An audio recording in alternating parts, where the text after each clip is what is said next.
Alright, howdy and welcome back to Rising Storm 2 Vietnam. While these servers are temporarily down and the beta is on hold for a couple of days, I figured I would make the second video for you to show off all the Vietnamese weapons, their equipment, and their, different ammo sizes. For example, here in the AK, you have 3 different AKs. I figured I would just share those with you and show those to you.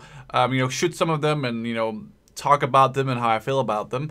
Obviously more gameplay, PvP gameplay, like I said, will be coming soon. However, also, like I said, the servers are down, so I cannot bring that to you right now, even though, I'd want to. So bear with me. I promise more gameplay very soon when the servers get up again. Anyway, for now, we're going to continue, and we're going to start off with the SKS-45 carbine. Let's get on the firing range and get prone. Jesus. I know this one doesn't fall over, but still. I feel like I'm firing the PTRS from...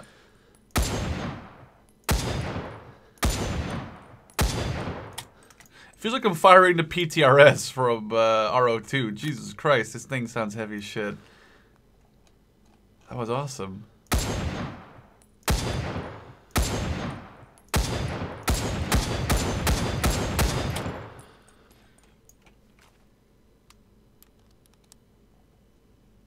I mean, let's fire one more, right? Because it sounds so good.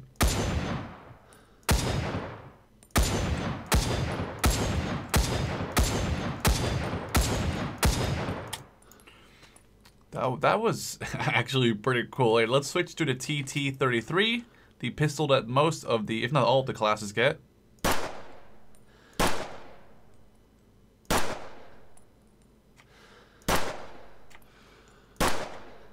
was a hit. Let's see if we can get the furthest one. Alright, switch back to the SKS. We could actually attach, or well, sling out the bayonet. And then obviously you can do a bayonet charge, but that's that. Then we do the Type 67 grenade. Looks like a stick grenade actually, kind of interesting. Never knew that was a thing. And stay down. And last but not least, the Punji Trap, which is kind of something that reminds me of the booby trap from the Japanese in Rising Storm. It's gotta dig a hole.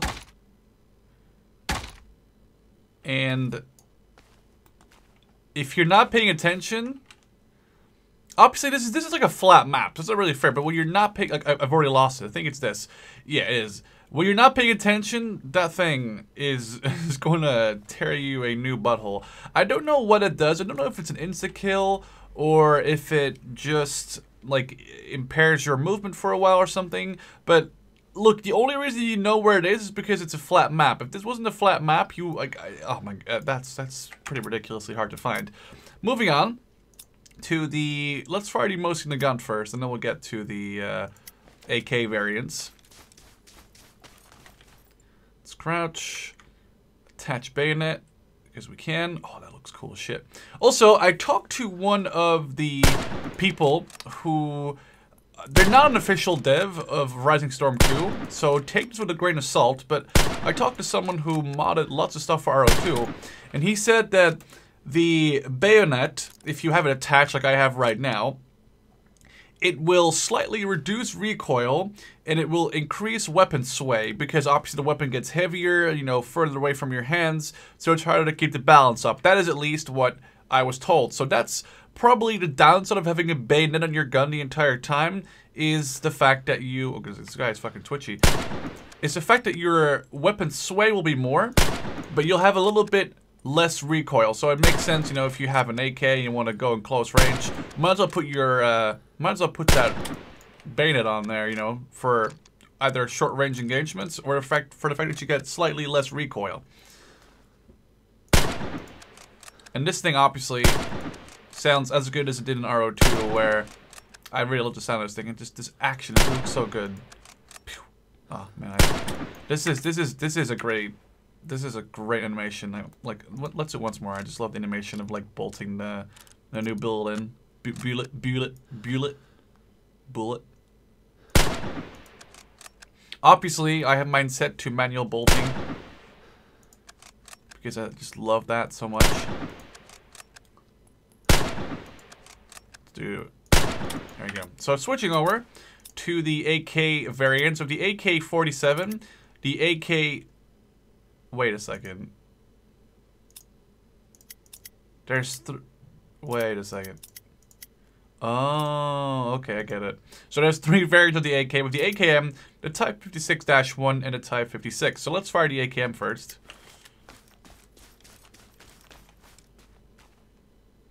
Oh, my bad. Switch to full auto.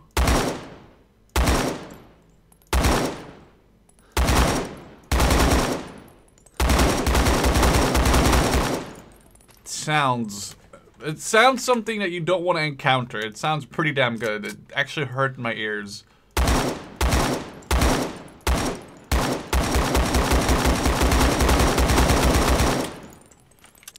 Switch to semi.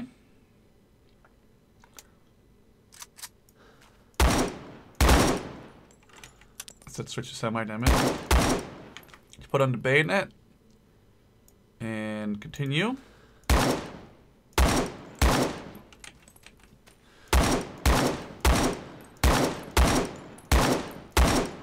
Oh, actually, that far away target.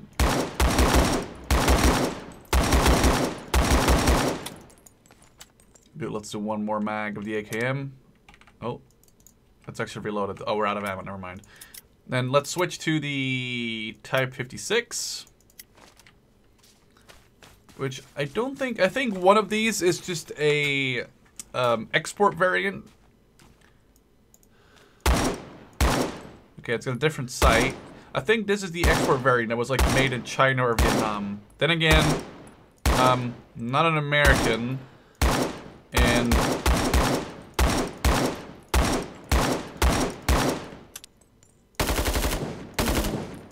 that sounds great. I love the full auto on this. It sounds really good.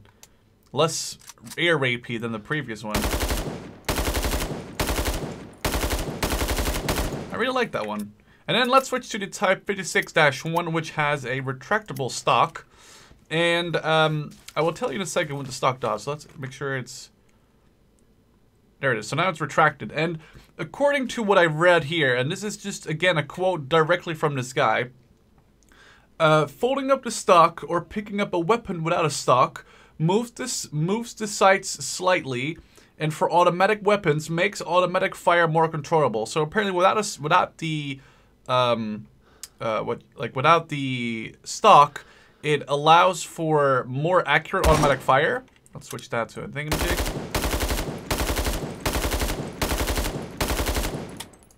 Which, I don't know if that's true or not. It seems like it wouldn't be true, but another thing is obviously you cannot put a bayonet on this thing, so if you're going to go in really close, keep that in mind.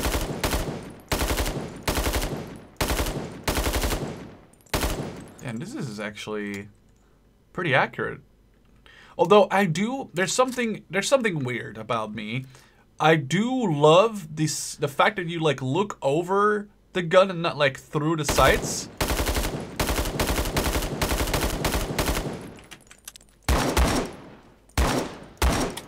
I do love that. I don't know why. I cannot even explain it. I do like that. I don't know. It seems weird. It seems that automatic fire is less controllable with this. Whereas if I put my... Well, maybe it's because you're not looking down the sight. That's also probably a possibility. Now let me just... Okay, I need to respawn. I don't want to respawn with that. Hang on. I want to respawn with the ammo in the 56. Because if I do fire full standing... Hang on. It's kind of hard to see if the accuracy is as good or is worse with the scope retracted or not, because like I said, it's hard to gauge because you're not able to look down the sights on this one. But according to what I've read and what I've just quoted, it should be more effective at close range without the scope, or without the stock folded. Moving on to the scout class, we have the MAT SMG. We have the AK again, which you're not going to take a look at, obviously, then. You have the Matt SMG in a French 9mm and a Vietnamese 7.62mm. And there's actually a big difference. The French 9mm has a slower rate of fire, a smaller magazine, but deals more damage than the Vietnamese 7.62. So let's jump in with this thing. And there's another advantage to this. Because of the sights on this and also the grease gun, they're quite cramped. I never really liked these. I don't know whoever designed these sights. I honestly would like to know who thought it was a good idea. But if you do this and you put the stock inside, yes, you're not able to aim like as accurately through the things anymore, but you're looking past the gun, which to me personally adds it makes it easier to aim. You just aim a little bit to the left of the scope. I'm trying to show it right now. There you go. Hang on, I'm going to reload. You just aim a little bit to the left of the scope, and you can make this work. There we go. There we go. And I prefer this over this because it's so cramped. It's so hard to see what you're shooting at. See, like I cannot see what I was shooting at right there. Whereas if I take off the, or put the stock up, I don't know, I feel like I have a better idea what I'm shooting at with this way. Then again, you know, your opinion might vary, obviously.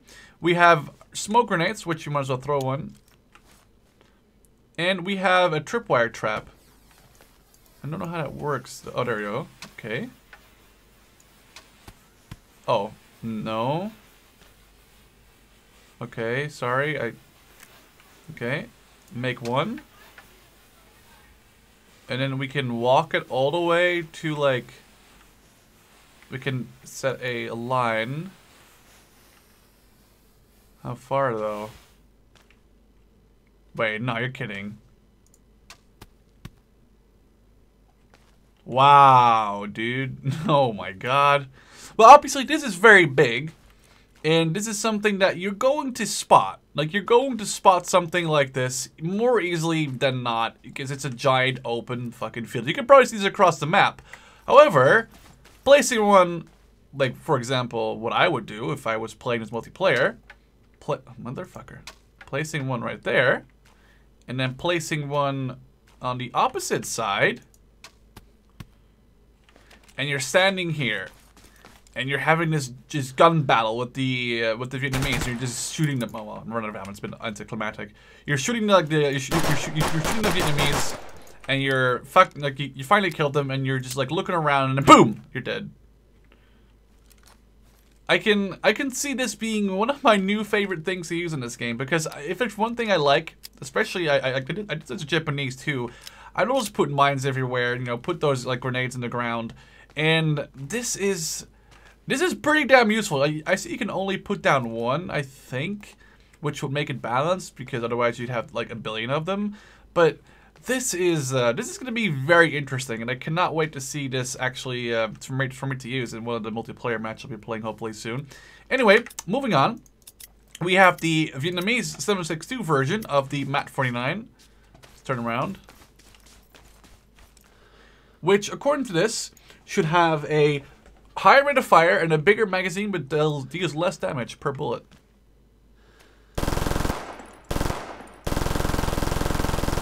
Holy shit, that fire rate though. Jesus Christ. Alright, well, it's not wrong. Okay, I can see this being one of my new favorite SMGs. If there's one thing I like in RO2, it's a PPSH. It's a death machine. Accuracy, who needs accuracy when you can spray, you know, a billion lead little balls downrange? So we have the AK-47 class, which I'm not going to take a look at because we're already taking a look at this at the guerrilla units. We're going to take a look at the IZH-43 hunting shotgun, sawn off, coach gun. What the fuck does that even mean? I guess that's like what you put in, I actually don't know. A sawn off anyway, and the hunting shotgun. So let's take a look at the sawn off first.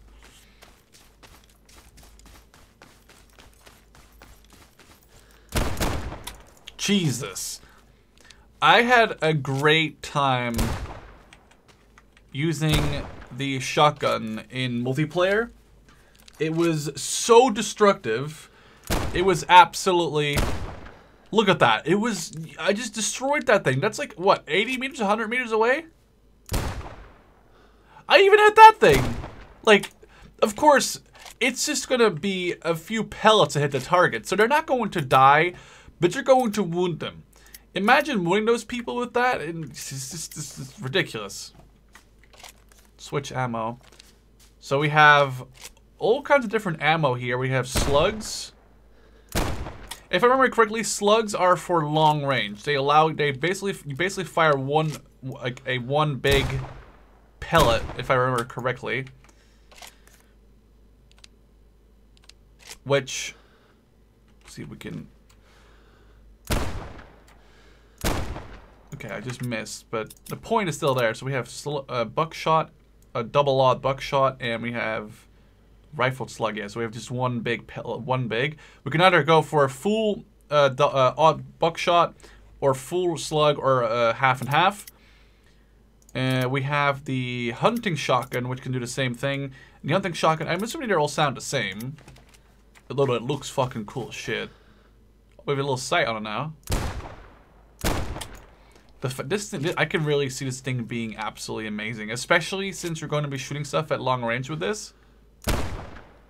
Look at that, like, Jesus.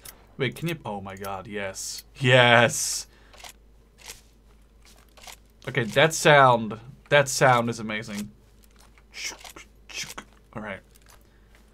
Okay, I don't know how accurate this is gonna be. Oh. Oh, shib. Okay, this thing with the rifle, with the slugs. Wait, is this the slugs? Or is this slugs? No, damn it, hey. Oh yeah, this is the slugs. Okay, good. Yeah, the shotguns for the Vietnamese are something you definitely don't want to fuck with. Moving on to the machine gunner, we have the RPD LMG.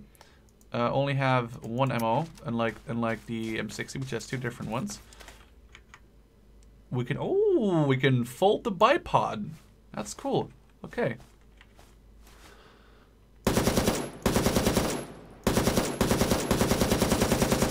We can also put it out. And then, oh, sorry. Put it down. And then after the accuracy increases greatly.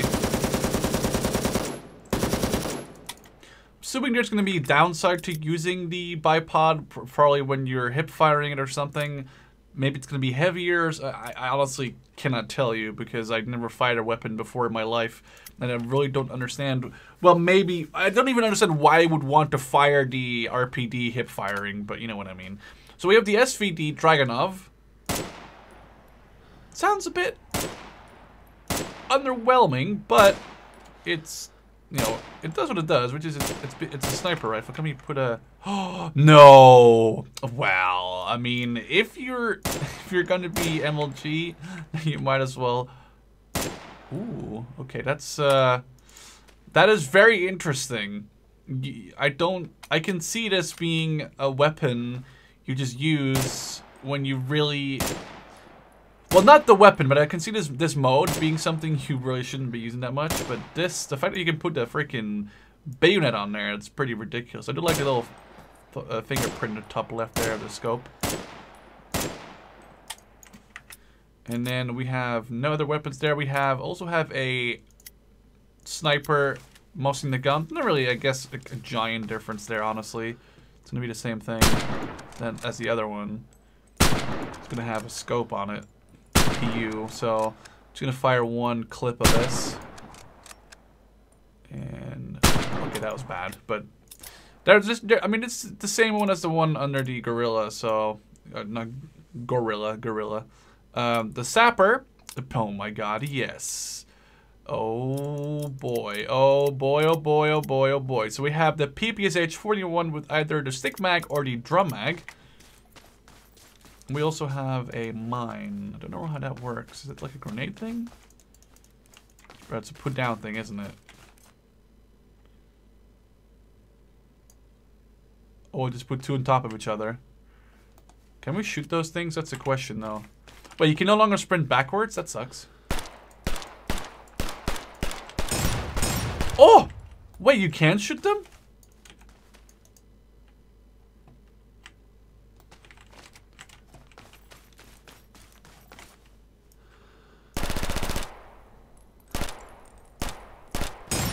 That's awesome. Also, this thing looks very high, like very detailed, very high res. I do like the PPSH 41. It sounds beautiful too. Accuracy all across the world, but isn't that what Stalin wanted when he wanted to use this gun? To hit people all across the world with this weapon. Like, you're literally just firing stuff into the air and hitting Americans back in Kansas from across the world. Let's also use the drum mag, or drum... It's a mag, isn't it? Like, it's a drum mag, yeah. Switch to full auto.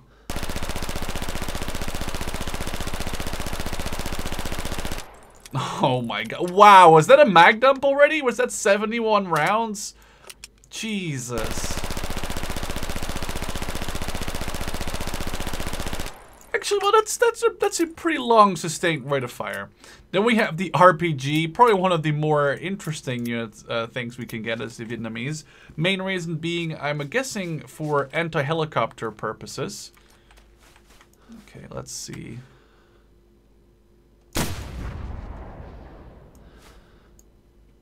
Come here. Okay, let's fire one at that house, or at the over there. This kind of reminds me of Squad. There's no like real explosion sounds. I'm assuming that's still in the works. I'm